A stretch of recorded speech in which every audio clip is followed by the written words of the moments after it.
warahmatullahi wabarakatuh. Waalaikumsalam warahmatullahi wabarakatuh. Alhamdulillahilladzi arsala rasulahu bil huda wa dinil haq liyudhhirahu 'ala dini kulli wa kafa billahi shahida. Asyhadu an la ilaha illallah wa asyhadu anna Muhammadar Rasulullah. Allahumma shalli 'ala sayyidina Muhammad wa 'ala ali sayyidina Muhammad. Puji dan syukur mari kita panjatkan kehadirat Allah Subhanahu wa taala yang telah memberikan kita nikmat yang tak terhingga, di antaranya nikmat iman, Islam, nikmat kesehatan dan waktu luang, sehingga pada kesempatan kali ini kita dapat kembali berjumpa dalam program kajian parenting bahagia bersama buah hati.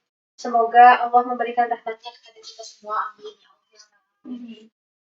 Salawat dan salam semoga senantiasa terlimpah curahkan kepada baginda alam, yakni Habibana wa Nabiyana Muhammad Sallallahu Alaihi Wasallam, kepada keluarganya dan juga sahabatnya. Semoga kita semua mendapatkan syafaatnya di yaumul akhir. Amin. Amin ya rabbal alamin. Sahabat Solihah, kembali lagi bertemu bersama saya selaku host Didi dan narasumber kita Umu Nuraj. Apa kabarmu? Alhamdulillah. Sahabat-sahabat Solihah semuanya, apa kabar? Semoga kita semua senantiasa berada dalam lindungan Allah. Bagaimana kabarnya? Bagaimana kabar puasanya di 10 hari pertama Ramadan ini? Semoga Allah lancarkan puasa kita hingga menuju hari raya tiba ya. Amin ya Allah.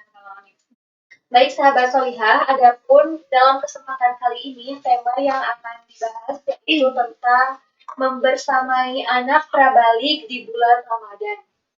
Bagaimana sih peran orang tua dalam membersamai anak di bulan Ramadan ini?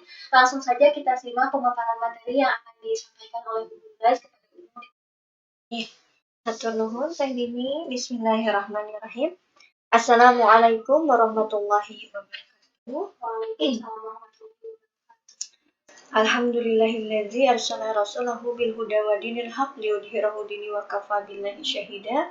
Asyhadu an la ilaha illallah wa asyhadu anna Muhammadan abduhu wa rasuluhu la nabiyya ba'da. Rabbi ishrah li sadri wa yassir li amri wahlul 'uqdatam min lisani yafqahu qawli. Rabbi zidni ilman warzuqni fahman, amma ba'd. Alhamdulillah, pada kesempatan kali ini kita bisa bertemu kembali dalam kondisi sehat ya, walafiat, dan dalam kondisi yang mungkin luang ya, walaupun mungkin ada sibuk-sibuk ya sedikit, tapi kita meluangkan waktu untuk mengikuti kajian ini. Mudah-mudahan Allah limpahkan barokah dan rahmatnya. Amin ya rabbal alamin. Tidak lupa sholawat serta salam kita haturkan kepada junjungan kita Nabi besar Muhammad Shallallahu Alaihi Wasallam beserta keluarga dan para sahabatnya. Dan mudah-mudahan kita pun menjadi orang-orang yang senantiasa mengikuti apa-apa yang memang Rasulullah contohkan dan menjauhi apa-apa yang Rasulullah larang ya.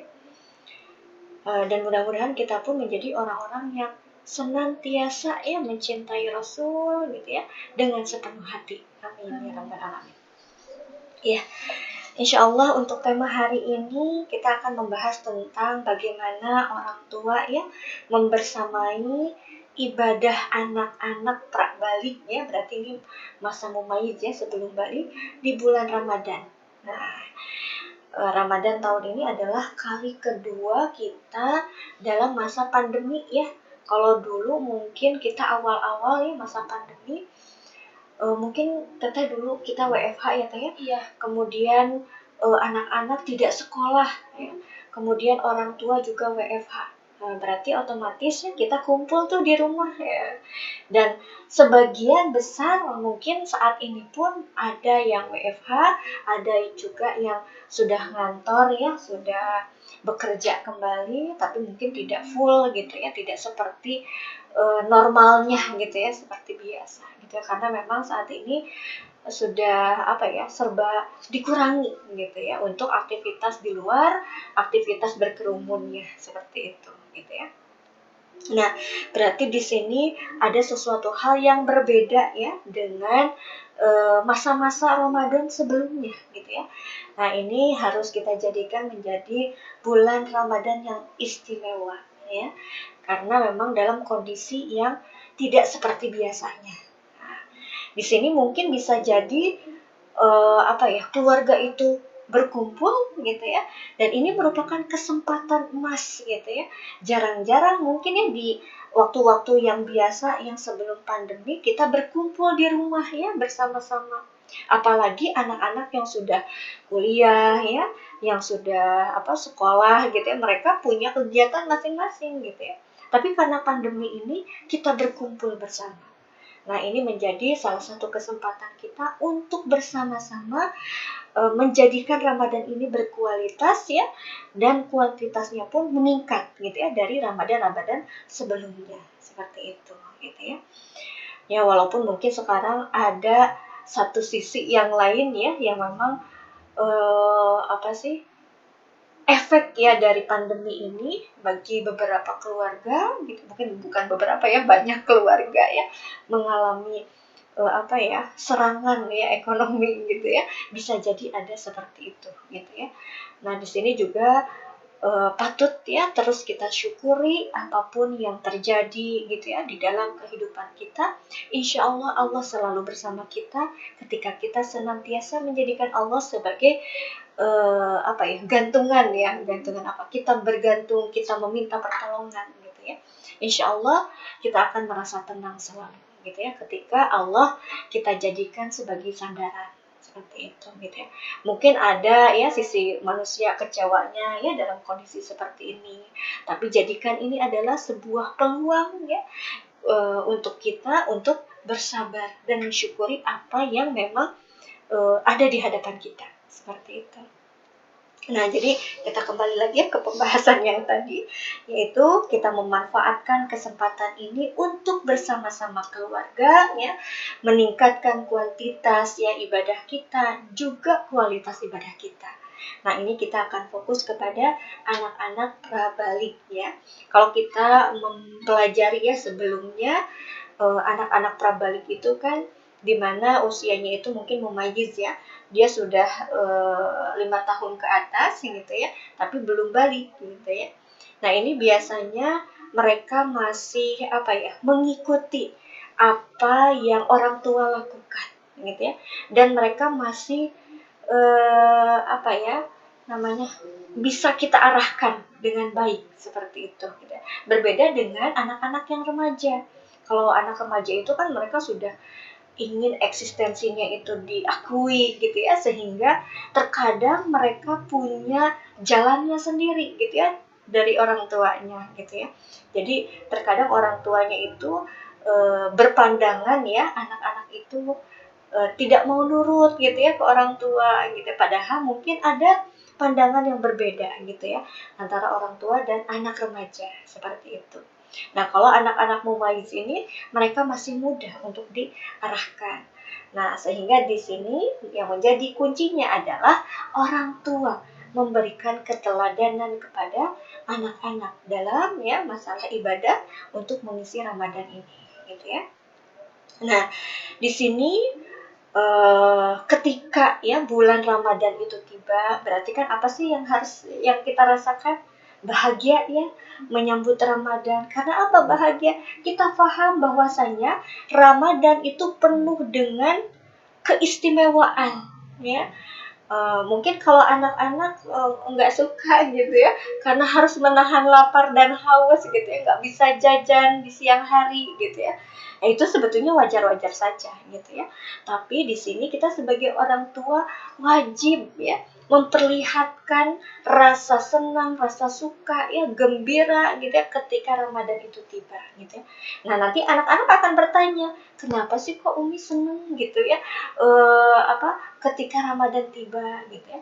Ya, kalau kita ibaratkan dengan hal-hal yang fisik misalnya gitu ya, coba misalnya anak-anak kita diberikan hadiah banyak gitu ya, misalnya setiap kali puasa dapat hadiah gitu ya. Nah, itulah gitu kita bisa menganalogikan ketika bulan Ramadan Allah menyediakan pahala yang banyak, Allah menyediakan bahkan surga gitu ya untuk orang-orang yang beriman dan mereka berpuasa seperti itu gitu ya.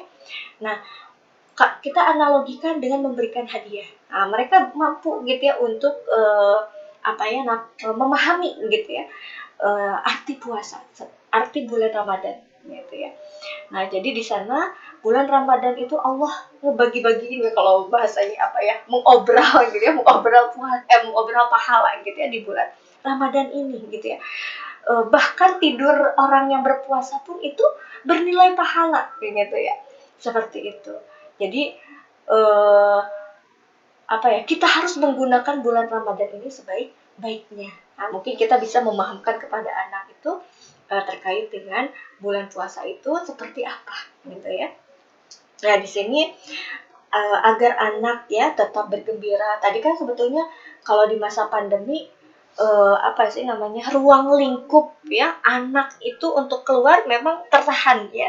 Jadi tidak seperti biasanya yang mereka bebas ya. Kalau dulu ya zaman kita teteh ngabuburitnya ngabuburit kalau di Sunda ya. Jadi sebelum maghrib itu kita suka jalan-jalan dulu gitu ya. Selepas asar kita jalan-jalan sambil menunggu maghrib gitu ya. Ya mungkin kegiatannya ada yang mengaji gitu ya. Ada juga kalau ngabuburit mah biasanya jalan-jalan ya teh ya, belanja, jajan seperti itu. Dan itu memang sangat sangat disukai dan sangat berkesan gitu ya pada masa anak-anak gitu ya. Nah, kalau sekarang mungkin tidak bisa gitu ya, karena apa? Karena masa pandemi ini.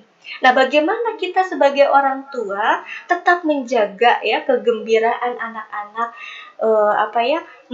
menjalani puasa ini gitu ya, yang tadi yang biasa-biasa ngabuburit gitu ya. Ya, itu bisa gitu ya kita lakukan gitu ya. Tapi mungkin ada batasan-batasan tertentu. Seperti itu. Ada salah satu contoh ya, saudara saya yang dia itu membuat acara, yaitu sekeluarga gitu ya, membuat acara jualan-jualan gitu ya. Maksudnya kakaknya berjualan apa, adiknya berjualan apa, kemudian dibekali oleh orang tuanya untuk saling membeli. Nah, bahkan tidak hanya satu keluarga itu saja, diajaklah keluarga-keluarga yang lain gitu ya. Seperti itu. Jadi di sana juga kita menanamkan usaha gitu ya, menanamkan mereka untuk bisa berusaha gitu kan ya. Kalau bahasa ininya teteh entrepreneur gitu atau gitu ya, seperti itu gitu ya. Tapi di sisi yang lain ada kegiatan yang bisa mereka lakukan dalam kondisi pandemi ini. Walaupun mereka tidak bisa jajan keluar, tapi mereka bisa melaksanakan aktivitas itu gitu ya. Selain mungkin aktivitas-aktivitas yang lain, misalnya tadarus gitu ya untuk menunggu maghrib ya, atau misalnya aktivitas-aktivitas yang lain. Misalnya menghias rumah gitu dan sebagainya. Itu mungkin menjadi salah satu usul ataupun cara ya untuk mengisi kegiatan ngabuburit yang biasanya kita lakukan gitu ya. Tapi kalau sekarang mah ya banyak sekali gitu ya, seolah-olah tidak pandemi gitu ya. Jadi sudah biasa lagi. Kalau dulu sepi gitu ya jalan itu, tapi kalau sekarang sudah ramai seperti biasa, walaupun mungkin dengan menggunakan masker gitu ya. Kayaknya kalau jaga jarak enggak ya, tidak terlaksana gitu ya. Mudah-mudahan Allah jaga semuanya. Amin ya rabbal alamin. Ya itu ya. Jadi ketika orang tua ya tadi memberikan contoh kepada anak bergembira menyambut Ramadan gitu ya. Mungkin di awal-awal kita bisa membuat kegiatan Ramadan gitu ya. Misalnya dari 10 hari pertama apa, 10 hari kedua apa, 10 hari ketiga nih ya biasanya bikin kue. Wah, udah di-list nih kuenya apa yang mau dibuat gitu, bahan-bahannya apa, kemudian dibeli gitu dan sebagainya. Ini ada sesuatu hal yang menyenangkan bagi anak gitu ya. Memang ada ritual-ritual yang dilakukan selama bulan Ramadan gitu ya. Dan ini bisa jadi berkesan ya, nanti suatu saat mereka sudah dewasa itu akan terngiang-ngiang gitu ya. Termasuk kalau dulu saya paling seneng sanlat teh. Sanlat ketika bulan Ramadan gitu ya. Tapi kalau sekarang mungkin karena pandemi ya, jadi hanya dibatasi ya TPA pun gitu kan ya. Sanlat pun dibatasi. Nah, seperti itu. Tapi kita pun sebagai orang tua tidak boleh menyerah gitu ya. Kita buat nih agenda kegiatan di dalam rumah. Mungkin kalau orang tua ke anak biasanya itu hadiah ya, hadiah terus. Kalau untuk mumayyiz tidak apa-apa gitu ya, tapi kalau ketika mereka sudah balik, kita harus ajarkan mereka tentang sesuatu hal yang abstrak ya, pahala ya. Pahala itu kan tidak bisa dilihat, tidak bisa diraba ya. Tapi kalau anak-anak mumayyiz itu harus konkret gitu ya, kelihatan gitu ya. Jadi mana yang namanya hadiah atau pahala nggak kelihatan gitu ya. Tapi kita analogikan pahala itu seperti hadiah gitu ya. Dan ini apa sih namanya ya disesuaikan gitu ya nanti penjelasannya kepada anak-anak kita sesuai dengan pemahaman mereka seperti itu ya.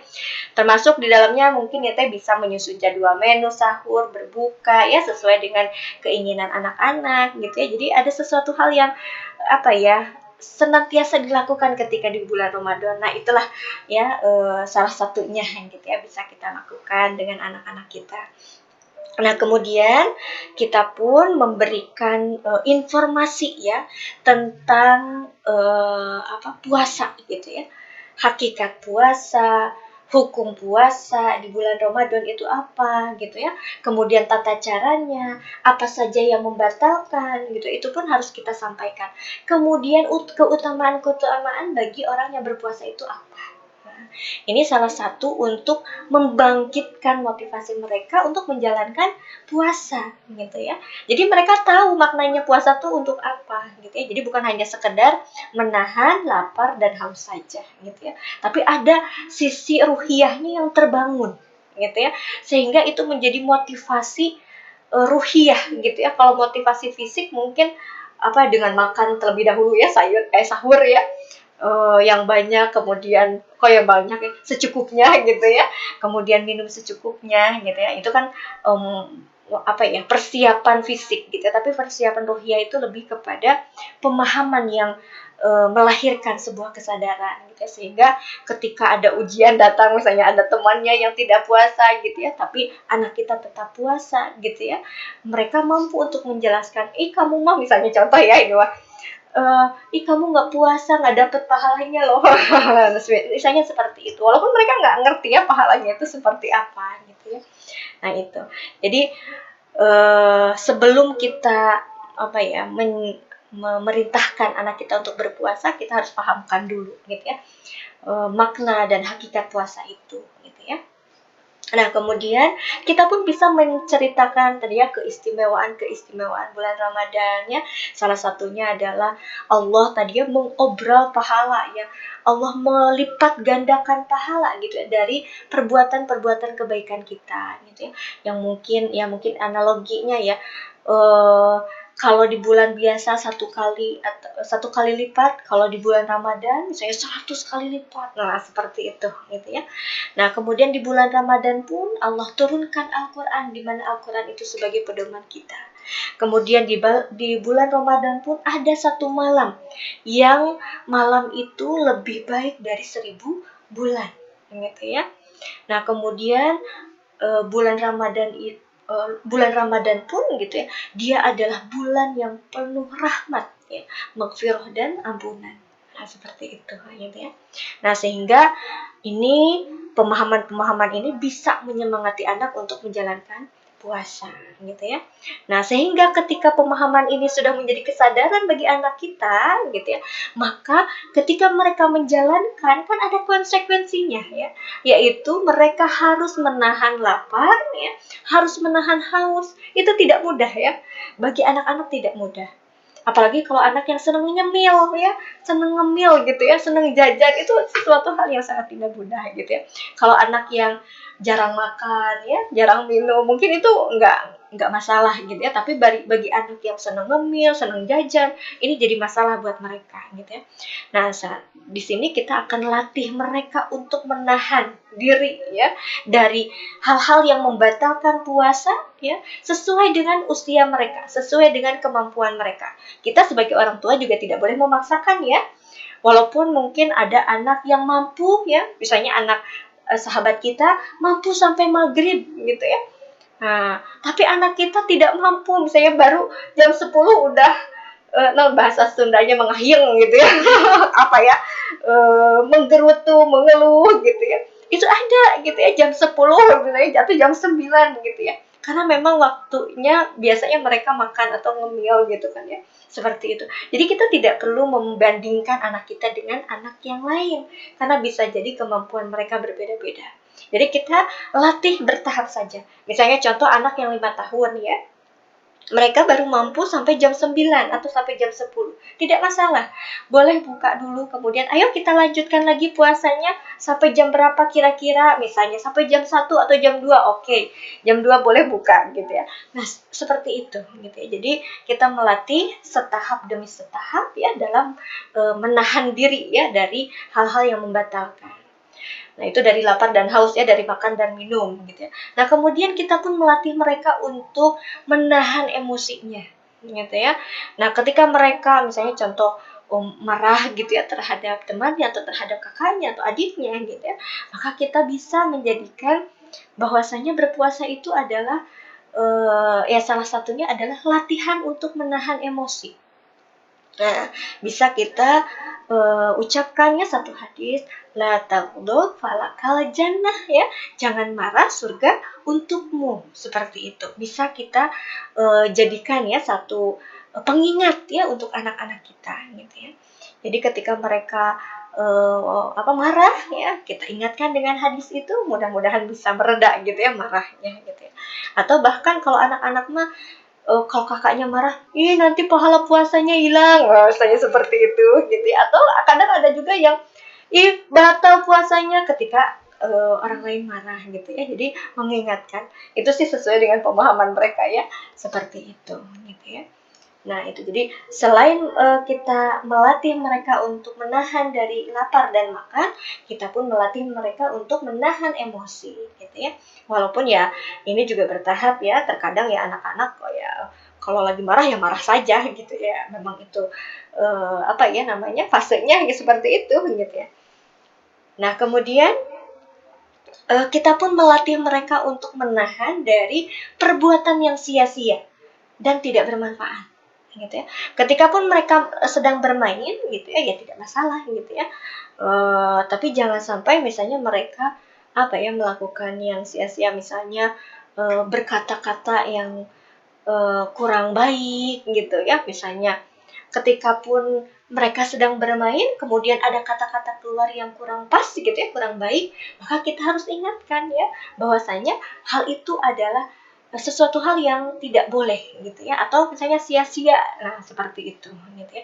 Jadi di sini juga kita menjelaskan mana perbuatan yang harus dilakukan, mana perbuatan yang tidak harus dilakukan atau tidak boleh dilakukan, seperti itu gitu ya. Nah, misalnya kalau nonton nih misalnya, nah sekarang kan lagi karena WFH ya, karena sekolah belum masuk tatap muka gitu ya, biasanya mereka itu full ya nonton YouTube kah atau televisi kah gitu ya. Itu boleh, silahkan ya, mubah gitu ya, asalkan ya tadi hal-hal yang baik gitu ya. Nah, ada hal-hal yang buruk, misalnya tayangan-tayangan yang tidak pantas untuk dilihat oleh anak-anak, itu adalah termasuk perbuatan yang sia-sia atau tidak bermanfaat. Sehingga di sana kita arahkan, kalau bisa Dede misalnya cari tayangan yang bagus gitu ya, yang memang nanti ada contoh yang baik misalnya untuk anak-anak kita, seperti itu ya. Nah, kemudian selain tadi ya menahan dari perbuatan yang sia-sia, kita pun melatih anak untuk menghormati orang yang sedang berpuasa. Misalnya anak buka nih jam 9 ya atau duhur gitu ya. Maka kita tanamkan kepada anak-anak bahwasanya tidak boleh makan di depan orang yang berpuasa gitu ya, sehingga mereka harus bersembunyi gitu ya ketika buka puasa. Nah, kita melatih dari awal itu sangat bagus. Nah, sehingga nanti ketika mereka dewasa, misalnya kalau anak perempuan misalnya haid ya, kemudian tidak berpuasa, mereka ada rasa malu ketika mereka mau makan atau mau minum di hadapan orang yang berpuasa, sekalipun itu adalah kerabatnya. Seperti itu ya. Jadi kita tanamkan juga kepada anak untuk menghormati orang yang sedang berpuasa. Kemudian kita juga melatih mereka untuk tidak memancing emosi orang lain. Biasanya kan kalau anak suka kalau bahasa Sundanya teteh paloba-loba omongan teteh banyak bicara gitu kan ya. Jadi kalau lagi bertengkar saling gitu kan ya. Tidak mau ada yang mengalah seperti itu gitu ya. Nah, jadi di sini juga kita ketika anak melakukan hal itu, maka kita ingatkan bahwasanya ketika berpuasa itu kan menahan ya. Berarti menahan untuk orang lain emosi kepada kita, seperti itu. Jadi berkata-katalah yang baik, bersikaplah yang baik, seperti itu ya. Nah, itu ada hal-hal yang bisa ya kita latihkan kepada anak-anak kita ya dalam menahan diri gitu ya dari perbuatan-perbuatan yang bisa tadi membatalkan puasa ya, atau tadi ya sesuatu hal yang memang harus kita tahan ketika kita berpuasa, seperti itu gitu ya. Nah, kemudian kita membersamai anak dalam melaksanakan amalan-amalan yaumiyah ya.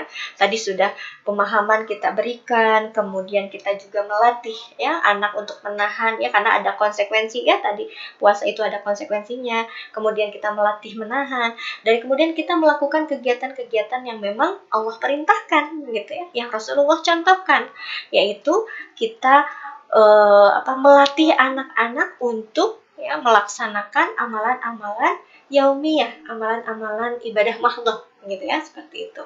Contohnya apa? Memperbanyak sholat sunnah ya. Kalau sholat wajibnya sudah dilaksanakan misalnya oleh anak-anak kita, nah berarti sekarang memperbanyak ataupun menambah dengan sholat sunnah gitu ya. Nah, biasanya anak kita latih itu kan dari usia 5 tahun ya sudah mulai intens ya sholat wajibnya gitu kan ya. Atau mungkin ada juga yang kalau laki-laki memang rada susah nih ya untuk anak laki-laki. Biasanya itu di usia 6 atau 7 tahun gitu ya yang mereka sudah diintenskan gitu kan ya. Ya mudah-mudahan sih kalau anak laki-laki bisa diajak ya setiap waktu ke masjid gitu ya. Kalau anak perempuan mungkin di rumah gitu ya bersama ibunya. Nah, di sini juga kita bisa melatih kalau yang belum ya untuk sholat wajibnya, berarti di sini kita targetkan untuk anak-anak bisa melakukan sholat wajib gitu ya penuh gitu ya. Kalau misalnya sudah penuh nih, berarti nambah sholat sunnahnya ya, apa rawatib ya, atau nanti sholat tarawih bisa gitu kan ya. Kemudian sholat tarawih juga kan terkadang anak tuh ya kalau dua-dua itu 2 rakaat misalnya rakaat yang ke-5 6 ya kalau nggak salah, 1, 2, 3, 4, 5, 6 misalnya, nggak mau dulu, istirahat dulu, biasanya itu nggak masalah gitu kan. Yang terpenting di sana kita sudah melatih mereka ada sholat tarawih loh, ada sholat tarawih loh ya di bulan Ramadan ini gitu ya, yang harus mereka kerjakan seperti itu gitu ya, walaupun sunnah ya lebih baik dilaksanakan karena pahalanya sangat banyak seperti itu ya. Nah, kemudian selain sholat sunnah, ada juga membaca Al-Quran ya. Kita juga bisa mentargetkan dalam bulan Ramadan ini berapa juz ya. Atau kalau misalnya anak yang sudah remaja, hatam gitu ya. Kalau anak yang masih ikronya hatamnya berapa ikro nih, kan ada 1, 2, 3 ya. Nah, misalnya 1 ikro ya, satu satu tingkat misalnya ikro 2 gitu ya, harus selesai misalnya di bulan Ramadan gitu ya, sampai betul-betul nempel gitu ya di otak gitu. Jadi ketika ditunjuk tuh langsung tak misalnya seperti itu gitu ya, tidak perlu ada proses berpikir dulu gitu ya, tapi langsung mengucapkan seperti itu ya. Misalnya itu ya bisa kita targetkan. Kemudian yang lain juga bisa zikir pagi dan petang. Ini biasanya kalau di sekolah SD IT ya, SMP IT ini sudah menjadi satu amalan ya yang biasa dilakukan gitu. Ini juga bisa kita lakukan, dan orang tua pun gitu ya ini harus melakukan kalau kita ingin anak kita melakukan juga gitu ya. Jadi orang tua bersama-sama, enaknya sih bersama-sama ya Teh. Ini kerasa banget ketika kita berjamaah, misalnya sholat subuh, setiap sholat wajib kita berjamaah, kemudian setelahnya kita zikir. Ya, kalau pagi berarti al-masyurat gitu ya, pagi yang untuk pagi kita bersama-sama. Kemudian sore menjelang setelah sholat asar, kemudian zikir al-masyurat juga gitu kan ya. Ini lebih terasa nikmatnya ya. Dan anak-anak pun lebih termotivasi gitu ya. Terkadang kalau kita orang tua sibuk ya sudah gitu, kita duluan, anak nanti gitu kan ya. Nah, ini juga menjadi satu permasalahan bagi anak gitu ya. Jadi mereka enggan gitu untuk melakukan hal itu. Tapi kalau bersama-sama mereka terdorong gitu ya, merasa terpaksa. Walaupun terpaksa ya mereka melakukan seperti itu ya. Nah, itu. Kemudian membersamai anak dalam bersedekah. Nah, ini kegiatan-kegiatan yang bisa kita lakukan ya. Tadi amalan yaumiyah, kemudian bersedekah gitu ya. Nah, karena di bulan Ramadan ini tadi ya Allah melimpahkan pahala ya, berarti setiap kebaikan kita tidak boleh tinggalkan ya kalau bisa gitu ya. Salah satunya adalah bersedekah gitu ya. Karena di bulan Ramadan adalah bulan dilipat gandakan pahala, sehingga tidak sedikit ya dari kita kaum muslimin berlomba-lomba ya melaksanakan kebaikan-kebaikan ya, salah satunya adalah sedekah. Di sini ada hadis riwayat dari Al-Bukhari, Al-Muslim, dan Ahmad dan Nasai. Rasulullah SAW bersabda, ada orang yang paling Rasulullah SAW adalah orang yang paling dermawan.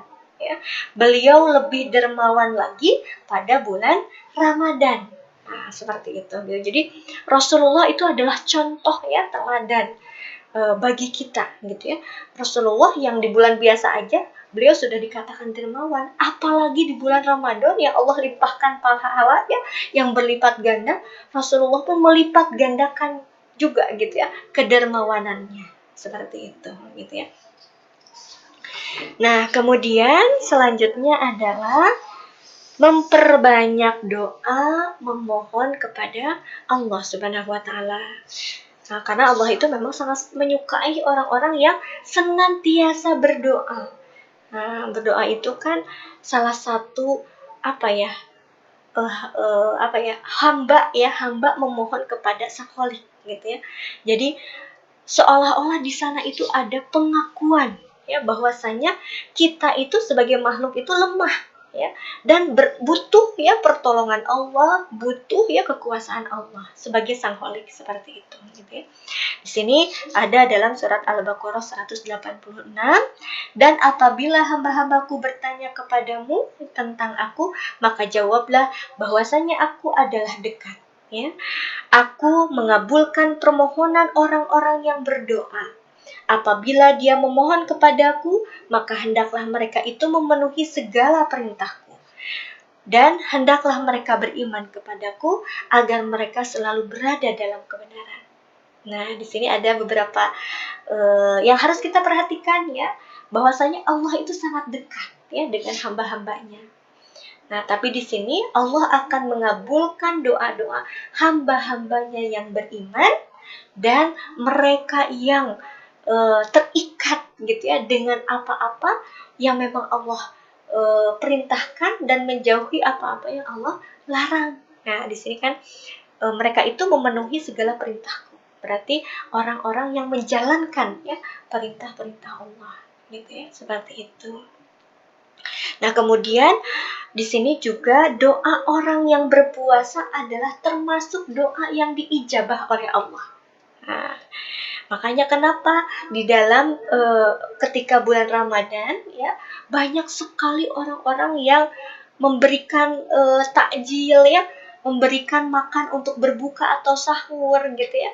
Karena ini gitu ya, luar biasa. Karena doa orang berpuasa itu akan diijabah oleh Allah gitu ya. Nah, di sini ada salah satu hadisnya, 3 orang doanya yang tidak tertolak ya.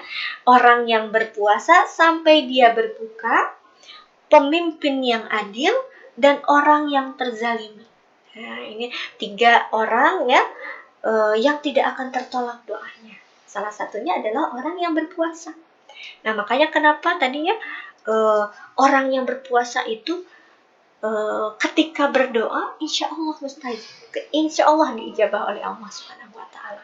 Jadi bagi ibu-ibu, bagi teteh-teteh ataupun ayah ya, ketika puasa ini di bulan Ramadan ini, mintalah yang banyak ya kepada Allah Subhanahu wa taala ya, terutama untuk keluarga, untuk anak-anak kita gitu ya. Ini adalah waktu yang sangat tepat gitu ya. Kita berpuasa, kita memohon kepada Allah. Karena Allah sudah mengabarkan bahwasanya orang yang berpuasa itu akan diijabah doanya. Seperti itu ya. Nah, kemudian yang terakhir adalah menghidupkan malam Lailatul Qadar. Nah, ini adalah suatu malam yang kita tunggu-tunggu di dalam bulan Ramadan ini, gitu ya. di sini ada ya di dalam surat Al-Qadar 1-5 ya. Sesungguhnya kami menurunkan Al-Qur'an pada malam Lailatul Qadar. Tahukah engkau apa malam Lailatul Qadar itu? Malam Lailatul Qadar itu lebih baik dari 1000 bulan. Pada malam itu turunlah malaikat-malaikat dan Jibril dengan izin Allah Tuhan mereka untuk membawa segala urusan ya. Selamatkanlah ya malam itu selamatlah malam itu hingga terbit fajar. Nah, di sini dijelaskan ya bahwasanya malam Lailatul Qadar itu adalah malam yang lebih baik dari 1000 bulan ya. Bahkan kalau disebutkan di hadis yang lain itu ketika kita melaksanakan amal kebaikan 1000 bulan ya, itu sama ya dengan kebaikan yang kita lakukan dalam malam itu gitu kan ya. Subhanallah, luar biasa. Kita 1000 bulan teh berapa ya teh? 83 tahun gitu ya kalau dihitung-hitung dengan tahun gitu. Kita nggak tahu ya apakah mencapai usia 83 tahun atau tidak gitu ya. Karena ya kematian itu memang rahasia Allah gitu kan ya. Dan kita pun mungkin selama kita hidup gitu ya, sudah berapa banyak yang diterima ataupun yang ditolak oleh Allah, kita juga belum tahu gitu ya. Tapi ya kita berupaya gitu ya, setiap bulan Ramadan ini yang kita nanti-nantikan gitu. Dan kita pun menyampaikan ya tentang malam Lailatul Qadar ini kepada anak-anak kita gitu ya, sehingga mereka merasakan rindu ya, merasakan ingin ya meraih malam Lailatul Qadar itu gitu ya.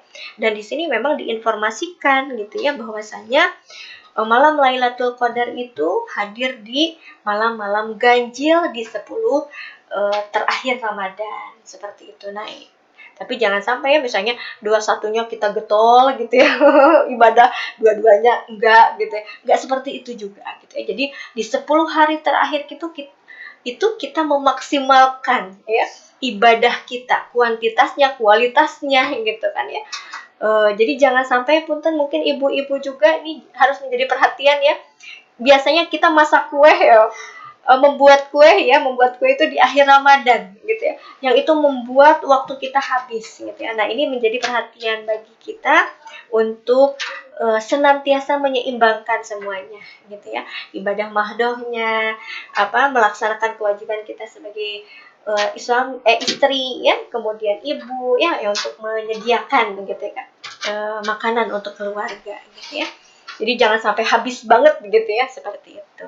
Nah, kemudian di malam Lailatul Qadar juga di sini Rasulullah bersabda ya, barang siapa berdiri atau sholat pada malam Lailatul Qadar dengan penuh keimanan dan mengharap pahala dari Allah, maka dia akan diampuni dosanya yang tahun lalu ya. Insya Allah mudah-mudahan gitu ya kita mendapatkan malam Lailatul Qadar ini dan kita mendapatkan keistimewaan dari malam Lailatul Qadar ini. Dan mudah-mudahan ini menjadi satu pembahasan yang memotivasi kita gitu ya untuk melaksanakan ya ibadah-ibadah di bulan Ramadan dengan penuh kekuatan ya dan penuh keimanan gitu ya. Dan ini menjadi teladan buat anak-anak kita seperti itu. Mungkin itu saja sedikit pembahasan tentang membersamai ibadah anak prabalik di bulan Ramadan. Hatur nuhun. Terima kasih Umu atas pemaparan materinya. Masya Allah, sangat bermanfaat sekali bagi kita semua. Amin, alhamdulillah. Untuk selanjutnya bagi sahabat-sahabat Solihah yang ingin bertanya bisa langsung ditulis di kolom komentar ya. Selanjutnya kita saksikan dulu tayangan berikut ini, silahkan. Masih di Tangerang, Banten, dan sekarang kita menuju satu madrasah akan insya Allah menyalurkan Iqra dan Al-Quran untuk anak-anak di sini. Ini suasana perkampungannya di sini masih ya keadaannya, warganya juga masih prihatin, dan ada satu masjid dan kita akan juga membagikan paket sembako untuk mereka.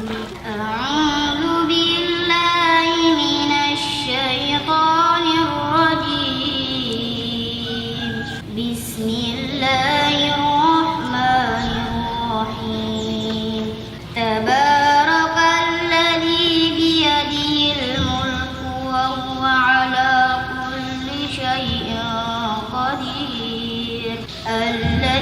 خلق الموت والحياة ليبلوكم أيكم أحسن عملا وهو العزيز الغفور.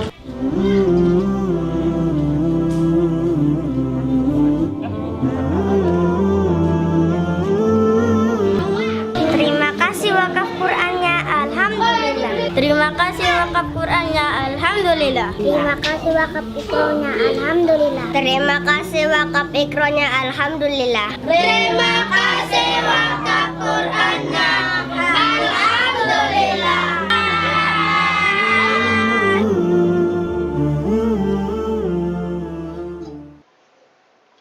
Alhamdulillah, kita kembali lagi dalam program kajian parenting bahagia bersama Buah Hati dalam tema membersamai anak prabalik di bulan Ramadan. Dan sudah ada beberapa pertanyaan yang masuk. Ada pertanyaan yang masuk dari hamba Allah. Assalamualaikum. Waalaikumsalam warahmatullahi. Membaca Al-Quran itu kalau tidak salah satu huruf di bulan Ramadan 10 kebaikan. Lalu bagaimana jika tidak membaca mushafnya langsung, hanya menghafalkan ayat-ayat Al-Quran? Karena saat ini saya tidak di rumah, tunanetra itu 30 juz, 30 mushaf. Biasanya saya selalu membaca Al-Quran Braille. Terima kasih. Untuk membaca Al-Quran ini memang tidak perlu memegang mushaf ya Teh ya. Teh Hani ya ini ya. Jadi ketika kita mengumandangkan ya membaca Al-Quran, ya membaca Al-Quran bisa jadi membaca ya, ataupun tadi ketika kita sudah menghafalnya ya membacakannya gitu kan ya. Jadi ketika kita membacakannya berapa ayat ya, dalam satu huruf itu ada 10 kebaikan. Nah seperti itu gitu. Jadi bukan hanya sekedar, bukan harus membaca Al-Qur'annya secara langsung gitu ya, tapi ketika kita membacakan Al-Quran, baik itu hafalan ataupun membaca misalnya contoh di HP gitu ya, di dalam Al-Qurannya sendiri gitu ya, itu insya Allah 10 kebaikan itu bisa kita dapatkan dengan syarat ikhlas ya, karena Allah Ta'ala, dan tadi ya makanya penuh keimanan. Nah penuh keimanan di sini berarti ikhlas ya, bahwasanya yang kita baca ya itu karena Allah semata. Seperti itu sih sebetulnya syaratnya. Kalau untuk membacanya ya hafalan Al-Quran pun tidak masalah, karena itu sama dengan kita membaca Al-Quran seperti itu gitu ya. Itu mungkin Teh Hani, mudah-mudahan bisa dipahami. Amin. Selanjutnya ada pertanyaan dari Ibu Ina. Assalamualaikum Umu. Waalaikumsalam warahmatullahi wabarakatuh. Apakah kita harus memberikan hadiah kepada anak kita agar si anak mau belajar berpuasa dan tidak ogah-ogahan berpuasa? Terkadang si anak suka makan secara diam-diam. Apakah cara ini tepat, Umu? Terima kasih. Iya. Ya sebetulnya ini sebagai salah satu cara saja gitu ya. Dan hadiah pun memang tidak selamanya bentuknya fisik gitu ya. Misalnya hadiah, kalau anak-anak di TK itu kan mereka dapat kertas ya, kertas yang berbentuk bintang gitu ya. Nah, ketika siapa nih yang sekarang saumnya sampai zuhur akan dapat bintang ya, dari kertas gitu ya. Tapi mereka sudah bahagia. Itu menandakan kemampuan mereka puasa sampai zuhur gitu ya. Misalnya bintangnya ada yang warna merah, ada yang warna misalnya biru gitu ya. Misalnya kalau zuhur warnanya merah, kalau asar warnanya misalnya biru seperti. Jadi mereka sudah paham itu gitu ya. Nah, jadi seperti itu ya. Jadi tidak perlu fisik gitu ya. Jadi nanti disesuaikan dengan kemampuan kita. Jadi tidak perlu dipaksakan gitu ya.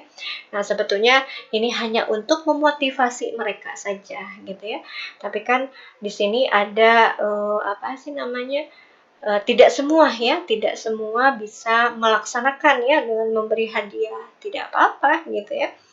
Nah kemudian ketika anak ogah-ogahan ataupun makan secara diam-diam ya, apakah cara ini tepat ya? Maksudnya tadi ya memberi hadiah itu ya, sebetulnya anak-anak itu kan memang belum tahu ya bahaya ya. Terkadang ya kalau anak mumayyiz mungkin mereka ketika kita sudah fahamkan mereka mengerti gitu ya, tapi tidak semuanya faham seperti orang dewasa gitu ya. Jadi kalau kita satu kali ngomong teh ya mereka pahamnya mungkin hanya permukaannya saja gitu ya. Ke mereka itu harus betul-betul bukan hanya sekedar kata-kata, tapi memang tindakan seperti itu. Maksudnya kita melakukan juga gitu ya. Nah, misalnya anak ini secara diam-diam karena haus ya, karena lapar gitu kan ya mereka makan, itu adalah sesuatu hal yang wajar gitu ya, karena mereka memang belum mengetahui betul sanksi ya seperti itu gitu ya. Kemudian pahala mereka belum tahu betul gitu ya, pahala itu seperti apa, untuk apa pahala itu gitu ya. Yang mereka tahu ya hanya informasi saja gitu ya. Jadi ketakutan kepada Allah itu memang belum gitu ya, belum tertanam. Kalau kita pun di sini memang menginformasikannya tidak intens gitu ya. Tapi ketika pun mereka melakukan itu ya tadi ya sebelum balik gitu ya itu tidak masalah. Tinggal kita nasihati saja gitu ya, dan kita berikan pemahaman kepada mereka gitu ya tentang apa yang akan mereka dapatkan ketika mereka melakukan itu gitu ya. Jadi tidak perlu dimarahin juga gitu ya, tidak perlu juga kita mencak-mencak lah kalau bahasanya itu, ya emosi ya, kemudian mencap anak kita sesuatu hal yang buruk gitu, jangan sampai seperti itu gitu ya. Misalnya kamu bohong, kamu ini dan sebagainya, jangan sampai gitu ya, jangan sampai kita berbuat seperti itu gitu ya. Kita nasihati saja bahwasanya ketika makan di bulan puasa maka batal puasanya gitu kan, seperti itu. Jadi mereka dengan begitu aja mereka sudah batal gitu ya puasanya gitu ya. Dan ketika mereka batal ya itu sesuatu hal yang membuat mereka kecewa juga gitu ya. Apalagi kalau melihat tadi mereka ketahuan gitu ya. Ya kalau tidak ketahuan ya kita serahkan kepada Allah Subhanahu wa taala gitu ya. Kita doakan agar anak-anak kita bisa menjalani ibadah puasa dengan baik dan benar seperti itu gitu ya. Nah, karena ini mereka masih mumayyiz ya, masih belum balik, ya Allah ampuni ya semuanya gitu. Jadi belum ada catatannya buat mereka gitu kan ya, masih belum tertaklif hukum gitu kan ya. Itu yang membuat kita lega ya sebagai orang tua. Tapi tetap kita harus melatih mereka untuk menjalankan semua perintah Allah sesuai dengan aturannya gitu ya, seperti itu gitu. Nah, terkadang mungkin kalau ada anak-anak yang selalu bertanya gitu kan ya, mereka bilang misalnya, kok saya membatalkan puasa zuhur, kok boleh lagi puasa? Wah, ini repot ya. Gimana kita ini ya? Ya sebetulnya adalah di sini kita melatih mereka untuk menahan ya lapar dan haus gitu ya. Oke, misalnya seminggu ini Ade puasanya setengah hari, misalnya setengah dari subuh misalnya sampai zuhur, kemudian sok latih lagi sampai maghrib. Mudah-mudahan seminggu ke depan bisa berpuasa sehari penuh. Nah, bisa kita jelaskan seperti itu gitu ya. Itu saja mungkin untuk Ibu Indah, mudah-mudahan dipaham. Amin. Selanjutnya ada pertanyaan dari Teh Irma. Assalamualaikum Ustazah. Waalaikumsalam warahmatullahi wabarakatuh. Bagaimana cara kita mengajarkan anak kita puasa agar si anak serius belajar puasa? Apakah kita harus menetapkan puasa setengah hari atau ada cara lain yang lebih efektif, Ustazah? Terima kasih. Ya. Nah, untuk mengajarkan anak kita berpuasa sebetulnya ya itu dari kita ya belajarnya. Jadi kita berpuasa misalnya sehari penuh.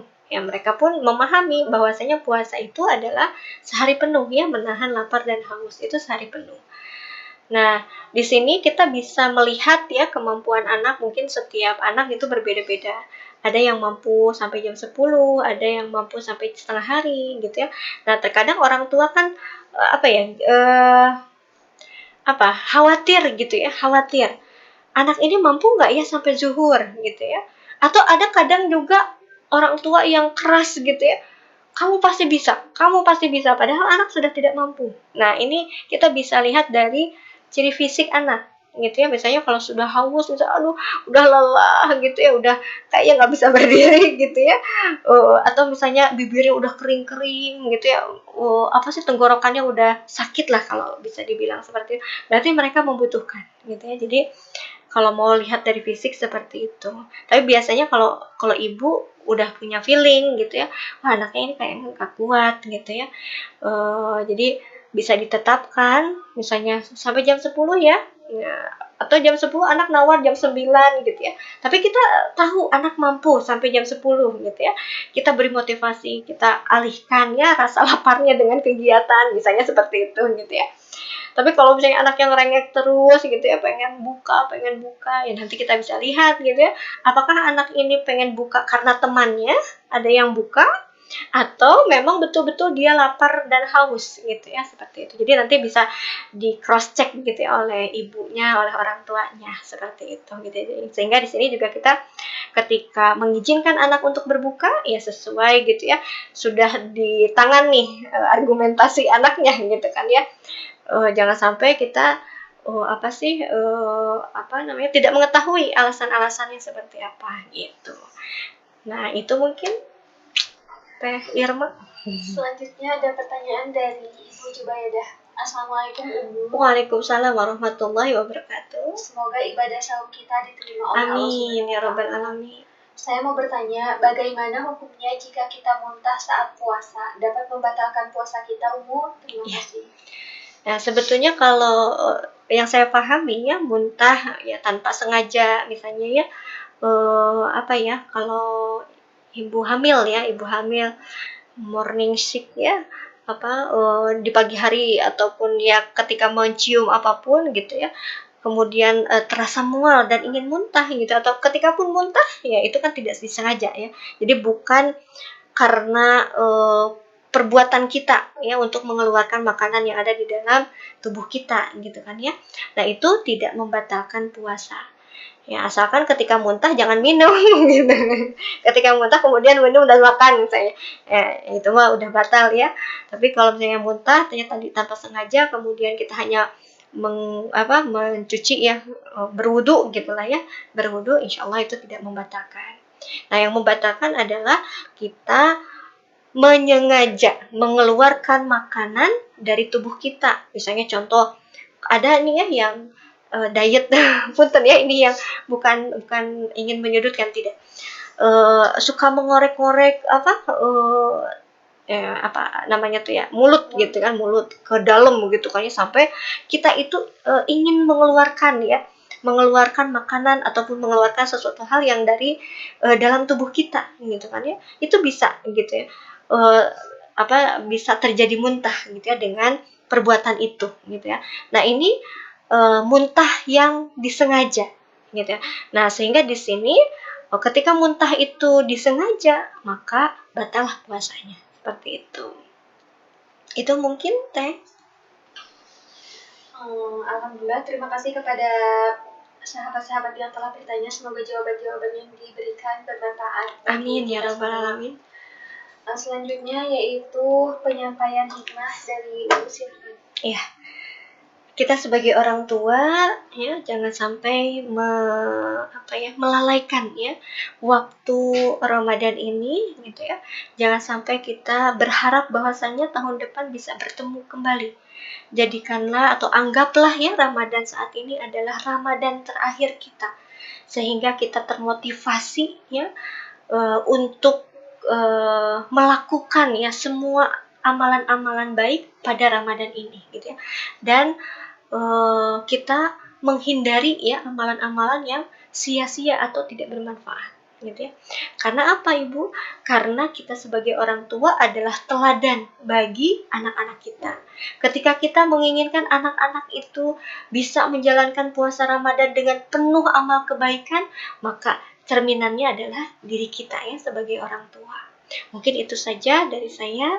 Kita sama-sama mengingatkan gitu ya, baik itu untuk saya sendiri juga untuk ibu-ibu semua. Mudah-mudahan ini menjadi pembahasan yang bisa memotivasi kita untuk meningkatkan ya kuantitas dan kualitas kita di bulan Ramadan ini. Saya mohon maaf yang sebanyak-banyaknya jika ada hal-hal yang kurang berkenan, karena kebenaran itu datangnya dari Allah Subhanahu wa taala. Saya mohon maaf atas kehilafan saya. Billahi taufiq wal hidayah. Wassalamualaikum warahmatullahi wabarakatuh. Waalaikumsalam warahmatullahi wabarakatuh. Terima kasih Umi. Sama-sama Teh. Terima kasih juga kepada sahabat-sahabat solihah yang telah menyimak kajian ini dari awal, dan bagi sahabat-sahabat solihah yang ketinggalan bisa disimak ulang kajian ini di YouTube channel kami, yaitu Tasdikiyah Channel. Selanjutnya mari kita tutup kajian kali ini dengan bacaan hamdalah, istighfar 3 kali, dan doa akhir majelis bersama-sama. Alhamdulillahirabbil alamin, astagfirullahaladzim, astagfirullahaladzim, astagfirullahaladzim. Subhanakallahumma wa bihamdika, asyhadu an la ilaha illa anta, astaghfiruka wa atubu ilaik. Mohon maaf atas segala kekurangan. Wassalamualaikum warahmatullahi wabarakatuh. Waalaikumsalam warahmatullahi wabarakatuh. Dan hukuman. Tapi nanti akan ada tinjauan-tinjauan bagaimana Nabi memberikan penghargaan dalam hidup anak, dan bagaimana Islam juga memberikan hukuman dalam pendidikan anak. Tidak berlama-lama lagi, nanti silakan kepada para sahabat bisa bergabung, memberikan pertanyaan, memberikan rahasia-rahasia tips-tipsnya yang sangat